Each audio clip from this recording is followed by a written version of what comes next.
प्रकाश संश्लेषण होता है, बताइए। प्रकाश संश्लेषण को बोलते हैं फोटोसिंथेसिस। फोटोसिंथेसिस की जो प्रक्रिया होती है किस में होती है इनमें से? तो क्लोरोप्लास्ट में होती है। या इस तरह से भी हो सकता है कि प्रकाश संश्लेषण में क्या होता है इनमें से, तो माइटोकॉन्ड्रिया नहीं होता, न्यूक्लियस नहीं होता, क्लोरोप्लास्ट होता है। क्या होता है? प्रकाश संश्लेषण में क्लोरोप्लास्ट होता है।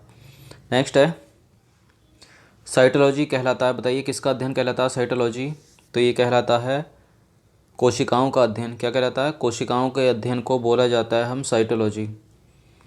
नेक्स्ट है इनमें से किसका निर्माण हमारे शरीर में नहीं होता है, बताइए। हॉर्मोन्स, एंजाइम, प्रोटीन या विटामिन ए? तो एंजाइम भी बनता है, हॉर्मोन्स भी बनता है, प्रोटीन भी बनता है, लेकिन विटामिन ए नहीं बनता है हमारे शरीर के अंदर। नेक्स्ट है इनमें से कौन सा ऐसा जीव है, मतलब ऐसा जंतु, ऐसा एनिमल है जिसके अंदर रक्त नहीं होता किंतु वह सांस लेता है, मतलब उसके अंदर ब्लड नहीं होता किंतु वह रेस्पिरेशन की प्रोसेस उसके अंदर होती है, वो सांस लेता है। तो कौन सा है इसमें, बताइए। केचुआ, तिलचट्टा, हाइड्रा, कौन सा है इनमें से? तो ये है हाइड्रा। हाइड्रा को काटोगे तो ब्लड नहीं निकलेगा, लेकिन ये सांस लेते हैं। जलीय जीव है हाइड्रा। लाल रक्त कणिकाएं जिनको बोलते हैं रेड ब्लड कॉर्पल्स का निर्माण शरीर में कहाँ पर होता है, बताइए। कहाँ पर होता है लाल रक्त कणिकाओं का निर्माण? तो ये बोन मैरो में होता है। इंपॉर्टेंट है, ये मोस्ट इंपॉर्टेंट है। और एक प्रश्न इसका अगर घुमा के पूछ लिया जाए तो हम मरती कहाँ पर हैं, तो ये स्प्लीन या प्लीहा में मरती हैं। बोन मैरो में निर्माण होता है और नष्ट हो जाती हैं स्प्लीन या प्लीहा में। इंपॉर्टेंट है ये। नेक्स्ट है लार जो होती है हमारे मुंह में जो होती है सलाइवा, वो किसके पाचन में मदद करती है, बताइए। तो ये स्टार्च के पाचन में मदद करती है। सलाइवा जो होती है, लार जो होती है, स्टार्च के पाचन में मदद करती है। नेक्स्ट है जो वृद्धि हार्मोन्स होते हैं, मतलब ग्रोथ हार्मोन्स। ग्रोथ हार्मोन्स बनाया जाता है किसके द्वारा बनाया जाता है? कौन सी ग्लैंड बनाती है ग्रोथ हार्मोन्स को? तो ये बनाती है पिट्यूटरी ग्लैंड, जिसको बोलते हैं पीयूष ग्रंथि। सबसे छोटी ग्लैंड है हमारे शरीर में, और सबसे बड़ी ग्लैंड है थायराइड ग्लैंड। इंपॉर्टेंट है, याद रखिए। एंडोक्राइन ग्लैंड जिसको बोलते हैं अंतरस्रावी ग्रंथि। श्वेत फुफ्फुस रोग होता है किसमें? कागज उद्योग के कर्मचारियों में, खेती करने वाले किसानों में, सीमेंट उद्योग के कर्मचारियों में। तो देखिए श्वेत फुफ्फुस एक बीमारी है, मोस्ट इंपॉर्टेंट है, बहुत पूछी जाती है एग्जाम्स में। तो ये सीमेंट उद्योग में जितने भी कर्मचारी काम करते हैं उनमें हो जाता है श्वेत फुफ्फुस रोग। नेक्स्ट प्रश्न की तरफ बढ़ते हैं। थायराइड ग्लैंड जो होती है उसकी सामान्य वृद्धि किसके कारण होती है, बताइए। तो आयोडीन के कारण होती है थायराइड ग्लैंड की सामान्य वृद्धि। नेक्स्ट है इनमें से कौन सी गैस सर्वाधिक ग्रीन हाउस इफेक्ट करेगी, बताइए। कौन सी करती है इनमें से सर्वाधिक ग्रीन हाउस इफेक्ट? तो ये CO2 करती है, मोस्ट इंपॉर्टेंट है, कार्बन डाइऑक्साइड जिसको बोलते हैं। नेक्स्ट है देखिए नदी का जो जल है, जो नदी का वाटर होता है, उसमें पोल्यूशन हो गया। पोल्यूशन मतलब प्रदूषण हो गया, तो उसको मतलब कैसे डिफाइन करोगे आप लोग? उसमें क्या मतलब किस घुली मात्रा में उसको डिफाइन करोगे? तो देखिए ऑक्सीजन की घुलित मात्रा में उसको डिफाइन करते हैं, मतलब जितनी कम ऑक्सीजन उसमें होगी वो जो उतना ही ज़्यादा पोल्यूटेड होगा, ज़्यादा प्रदूषित होगा उस नदी का जल। नेक्स्ट है थंबनेल का प्रश्न आ गया, इन्फ्लुएंजा रोग होता है, बताइए किसके कारण? वायरस के कारण, कवक के कारण या जीवाणु के कारण? तो करेक्ट आंसर हो जाएगा इन्फ्लुएंजा जो होता है वो वायरस के कारण होता है, मतलब विषाणु के कारण होता है इन्फ्लुएंजा। इन्फ्लुएंजा लाइक नज़ला होता है, जैसे आँख नाक से पानी झड़ता है, और इसके लिए कोई दवाई नहीं है, वैसे टैबलेट लेते हैं लोग, लेकिन उसको बहने देना चाहिए, 2 से 3 दिन में अपने आप ही सही हो जाता है। नेक्स्ट है वरना ब्रेन में सर में जम जाता है टैबलेट लेने पर और दर्द होता है फिर। वयस्क मानव शरीर में हड्डियों की संख्या बता दीजिए कितनी होती है? सभी को पता होगा, सिंपल है, इजी है, 206 होती है वयस्क मानव में हड्डियों की संख्या।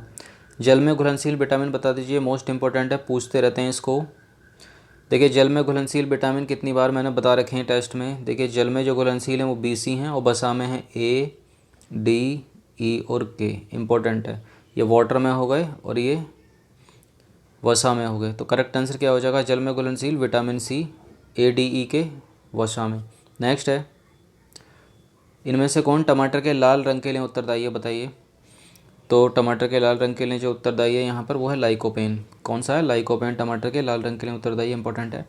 नेक्स्ट है इंसुलिन में कौन सी धातु उपस्थित होती है, बताइए। तांबा, टिन या जिंक या उपसारी? जल्दी बताइए, 3 सेकंड का टाइम है। 1 second, 2 second, 3 second. Correct answer है जस्ता है, जिंक होता है इंसुलिन में। नेक्स्ट है ओजोन परत की जो मोटाई है ना उसको किस में नापते हैं, बताइए जल्दी। देखिए डेसिबल में तो सभी को पता होगा, ध्वनि नापते हैं, ध्वनि की तीव्रता डेसिबल में। हाइग्रोमीटर हाइड्रोमीटर, ये भी नहीं है। डॉप्सन में नापते हैं, किस में नापते हैं? डॉप्सन में नापते हैं ओजोन परत की मोटाई को। इंपॉर्टेंट है, याद रखिए। एक्चुअली ये मोस्ट इम्पोर्टेंट है, पूछ लिया जाता है। अरक्तता रोग जिसको बोलते हैं एनीमिया, किसकी कमी के कारण होता है बताइए? विटामिन डी से तो सूखा हो जाएगा, आयोडीन की कमी के कारण घेंगा हो जाएगा, तो बचा हीमोग्लोबिन की कमी। हीमोग्लोबिन की कमी कैसे होगी? आयरन की अगर कमी हो जाएगी तो हीमोग्लोबिन कम हो जाएगा ब्लड में, इसलिए आयरन खाना जरूरी है। पत्तेदार सब्जियां खाओ, अरक्तता रोग हो जाता है हीमोग्लोबिन की कमी के कारण। नेक्स्ट है, नवजात शिशु जो होते हैं, न्यूटल बेबी होते हैं, छोटे से 0 से 30 दिन के बच्चों को बोलते हैं न्यूटल बेबी। कितनी हड्डियाँ होती हैं इनमें? तो 300 हड्डियाँ होती हैं। वयस्क में 206 होती हैं, याद रखिएगा। नेक्स्ट है, धीरे धीरे जैसे ये बड़े होते हैं ना तो हड्डियाँ जुड़नी शुरू हो जाती हैं और बचती कितनी हैं? कितनी बचती हैं फिर? हड्डियाँ जुड़नी शुरू हो जाती हैं, पहले 300 होती हैं, उसके बाद जुड़ते जुड़ते छोटी हो जाती हैं, फिर 206 बचती हैं। इंपॉर्टेंट है, याद रखिए। पृथ्वी जो है ना अपनी अर्थ, जो अर्थ उस पर विशालतम पक्षी कौन सा है इनमें से? देखिए, हामिंग बर्ड तो सबसे छोटा पक्षी है जिसको बोलते हैं गुंजन पक्षी। तो शुतुरमुर्ग है सबसे बड़ा पक्षी, डॉल्फिन पक्षी नहीं है। नेक्स्ट है, मानव रक्त का पीएच मान, पीएच वैल्यू कितनी होती है अपने ब्लड की? 7.4 होती है। इंपॉर्टेंट है, याद रखिएगा। नेक्स्ट है, विटामिन सी, विटामिन सी का रासायनिक नाम कौन सा? देखिए, रेटिनॉल विटामिन ए का नाम है। एस्कॉर्बिक एसिड है यहाँ पर विटामिन सी का रासायनिक नाम। मोस्ट इंपॉर्टेंट है, बहुत पूछे जाते हैं। सबसे ज़्यादा कहाँ मिलता है? आंवले में, मतलब खट्टे फलों में पाया जाता है। संतरा हो गया, नींबू हो गया, लाइक। चलिए नेक्स्ट है, मानव शरीर में सबसे बड़ी अंतःस्रावी ग्रंथि, इसको बोलते हैं एंडोक्राइन ग्लैंड। कौन सी है इनमें से? देखिए, सबसे बड़ी एंडोक्राइन ग्लैंड या अंतःस्रावी ग्रंथि अभी बताया था मैंने, थायराइड ग्लैंड। और सबसे छोटी कौन सी है? पिट्यूटरी ग्लैंड या पीयूष ग्रंथि। ये छोटी है और थायराइड हो गई बड़ी। ये इंपॉर्टेंट है, याद रखिए। नेक्स्ट है, एडवर्ड जेनर एक महान वैज्ञानिक थे, किस रोग से जुड़े हैं वो? देखिए, एडवर्ड जेनर ने मुख से लेने वाली वैक्सीन बना दी। देखा जाए तो एक तरह से मुंह से लेते हैं उसको, चेचक के लिए होती है और बहुत सारे बच्चों को उन्होंने बचाया। तो इनका मुख्य महत्वपूर्ण योगदान है चेचक की वैक्सीन बनाने के लिए जो मुख से ली जाती थी। एडवर्ड जेनर ने चेचक के टीके का जनक बोलते हैं इनको। नेक्स्ट है, यहाँ चिकन पॉक्स नहीं है क्योंकि चिकन पॉक्स का यहाँ पर हो गया मतलब छोटी माता, चेचक है इसका आंसर। नेक्स्ट है, एंजाइम क्या होते हैं? सभी एंजाइम प्रोटीन होते हैं। मोस्ट इंपॉर्टेंट है, लेकिन सभी प्रोटीन एंजाइम नहीं हो सकते, ये याद रखना। सबसे लंबा पौधा कौन सा है विश्व का? इस दुनिया का सबसे लंबा पौधा कौन सा है? जल्दी से बता दीजिए इनमें। तो ये है यूकेलिप्टस। कौन सा है? यूकेलिप्टस है, बहुत लंबा होता है ये। मोस्ट इंपॉर्टेंट प्रश्न है, पेनिसिलिन की खोज किसने की? बहुत पूछते हैं इसको, पीसीएस तक में रिपीटेशन इस प्रश्न का होता रहता है। करेक्ट आंसर इसका अलेक्जेंडर फ्लेमिंग ने की थी पेनिसिलिन की खोज। नेक्स्ट है, उस एकमात्र पक्षी का नाम बता दीजिए जो पीछे की ओर उड़ता है। इनमें से कौन सा है? साइबेरियन सारस, कोयल, हमिंग बर्ड, कौन सा है? देखिए, साइबेरियन सारस नहीं है, कोयल नहीं है, हमिंग बर्ड है। इसको गुंजन पक्षी भी बोलते हैं। सबसे छोटा पक्षी है, ये आगे भी उड़ सकता है, पीछे भी उड़ सकता है। सबसे बड़ा पक्षी कौन सा है? अभी बताया था, शुतुरमुर्ग। दूध का दही में जमने का कारण है कौन सा? वायरस नहीं है, माइक्रोबैक्टीरियम नहीं है, यह है लैक्टोबैसिलस। लैक्टोबैसिलस दूध का दही में जमने का कारण है। इंपॉर्टेंट है, याद रखिएगा। फूलों के अध्ययन को क्या कहते हैं बताइए? फूलों का अध्ययन स्टडी ऑफ फ्लावर्स कहलाती है। एंथोलॉजी क्या कहलाती है? एंथोलॉजी। देख लीजिए किस तरह से लिखा है। नेक्स्ट है, निम्नलिखित में से कौन सा रूपांतरित तना है? एक स्टेम है, इनमें से कौन सा है? तो ध्यान रखिए, गाजर, मूली, सलजम, शकरकंद, ये सारी जड़ें हैं। आलू, प्याज रूपांतरित तना है, तो आलू भी तना है। अगर बोला जाए प्याज, तो प्याज भी एक रूपांतरित तना है। नेक्स्ट है,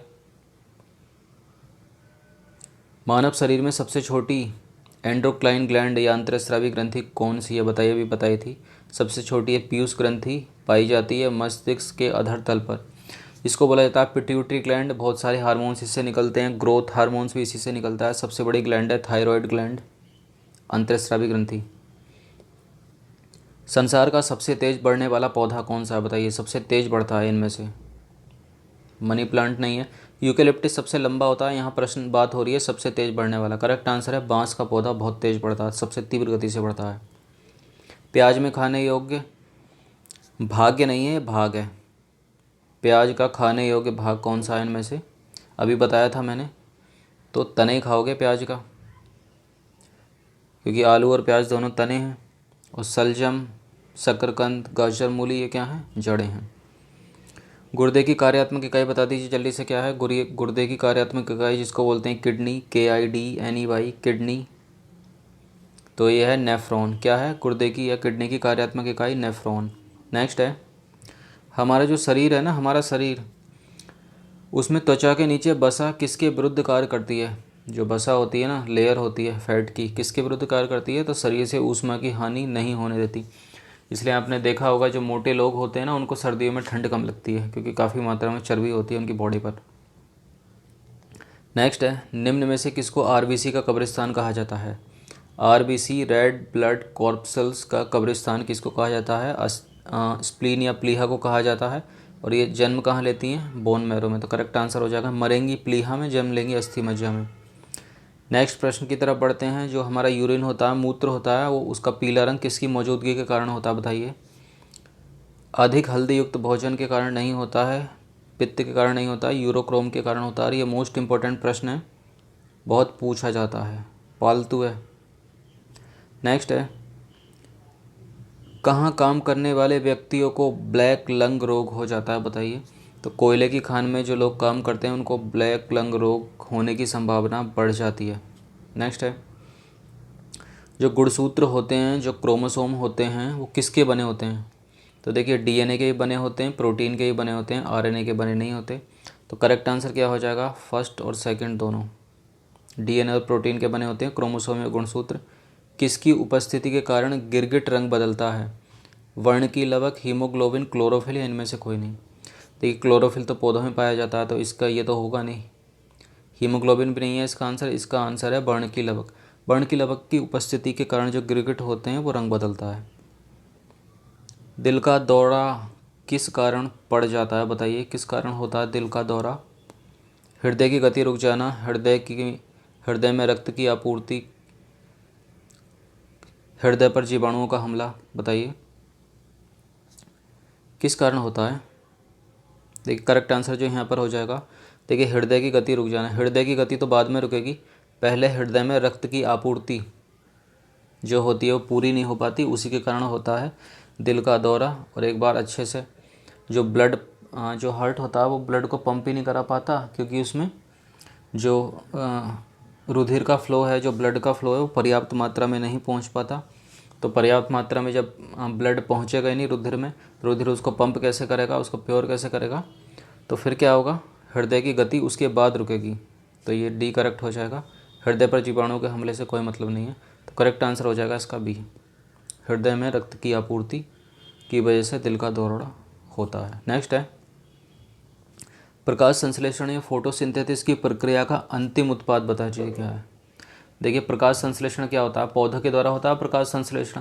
ऊपर से सनलाइट आ रही है, सूर्य का प्रकाश आ रहा है, जो उनकी जड़ें हैं वो ज़मीन तक फैली हुई हैं, तो नीचे से जल ले लिया उन्होंने, ऊपर से सूर्य का प्रकाश ले लिया, नीचे से जल ले लिया। अगर किसी ने डब्बे से पानी डाल दिया तो उस आर्टिफिशियल तरीके से ले लिया जल, मतलब किसी के द्वारा दिया गया जल पौधे को। और एटमॉस्फेयर जो है ना अपना वायुमंडल, इसमें एक गैस है कार्बन डाइऑक्साइड, इसको भी खींचते हैं। तो तीन चीज़ें ली उन्होंने, नीचे से जल लिया, पृथ्वी के नीचे से जल लिया, और जो वायुमंडल है उससे कार्बन डाइऑक्साइड खींच ली, और सूर्य के प्रकाश से सनलाइट ले ली। तो अब क्या करेंगे? वो खाना बनाना शुरू करते हैं, अपना भोजन। और क्या करेंगे? बनाते बनाते छोड़ना शुरू कर देते हैं ऑक्सीजन, ऑक्सीजन रिलीज़ करते हैं। और क्या करेंगे पौधे? लेकिन उन्होंने पूछा है अपना खाना बनाते हैं वो, देखा जाए तो सबसे लास्ट में जो कार्बोहाइड्रेट है इसका अंतिम उत्पाद है। नेक्स्ट है, पौधों में क्लोरोफिल बनाने के लिए कौन सा तत्व सहायक होता है? बताइए। तो ये होता है मैग्नीशियम। मैग्नीशियम होता है पौधों में क्लोरोफिल बनाने के लिए, कैल्शियम नहीं है। किसमें प्रचुर मात्रा में प्रोटीन होगा इनमें से? बताओ। प्याज टमाटर में कहाँ प्रोटीन है? दूध और पत्तेदार सब्जियों में आयरन है। सोयाबीन और मूंगफली में पर्याप्त मात्रा में प्रोटीन होता है, इंपॉर्टेंट है, बहुत पूछते हैं। विटामिन ए की कमी के कारण हो जाता है कौन सा रोग? विटामिन ए का रासायनिक नाम है रेटिनॉल, और इसकी कमी के कारण होता है नाइट ब्लाइंडनेस, जिसको बोलते हैं रतौंधी। नाइट ब्लाइंडनेस जिसको बोलते हैं रतौंधी। हड्डियों की कमजोरी विटामिन डी के कारण होगी, चेचक तो हो ही जाता है, इसलिए एडवर्ड जेनर ने बनाई थी मुख से ली जाने वाली वैक्सीन। इंसुलिन उत्पादित होता है, बताइए कहाँ से होता है? हार्ट से नहीं होता, पित्ताशय से नहीं होता, ये होता है अग्नाशय से। अग्नाशय को बोलते हैं पेनक्रियाज। पेनक्रियाज में होती हैं अल्फा बीटा और गामा, इन्हीं से निकलते हैं इंसुलिन, ग्लूकेगॉन, इंसुलिन और सोमेटोस्टाटिन, मतलब अल्फ़ा, बीटा और गामा। तो अल्फ़ा से निकलता है ग्लूकागॉन और बीटा से निकलता है ये आपका इंसुलिन और गामा से निकलता है सोमाटोस्टाटिन। इस तरह से चलता है, इंपॉर्टेंट है, याद रखिए। मशरूम क्या बताइए? मशरूम, मशरूम जीवाणु नहीं है, डॉल्फिन की एक प्रजाति नहीं है, या तो पौधा है या कवक है, बताओ क्या? तो पौधा भी नहीं है, इसको बोलते हैं फंगस, कवक है मशरूम, पूछ लिया जाता है। डेंगू बुखार में मानव शरीर के अंदर निम्नलिखित में से किसकी कमी हो जाती है बताइए? जल की, शर्करा की, प्लेटलेट्स की, हीमोग्लोबिन की। करेक्ट आंसर हो जाएगा प्लेटलेट्स कम हो जाती हैं डेंगू बुखार में। अगला और अंतिम प्रश्न है, दूध का धवल रंग किसकी मौजूदगी के कारण होता है बताइए? दूध का धवल रंग किसकी मौजूदगी के कारण होता है? करेक्ट आंसर हो जाएगा केसीन की मौजूदगी के कारण होता है दूध का धवल रंग। कैरोटीन नहीं है। लैपटॉप की कमी के कारण कहाँ से दूध का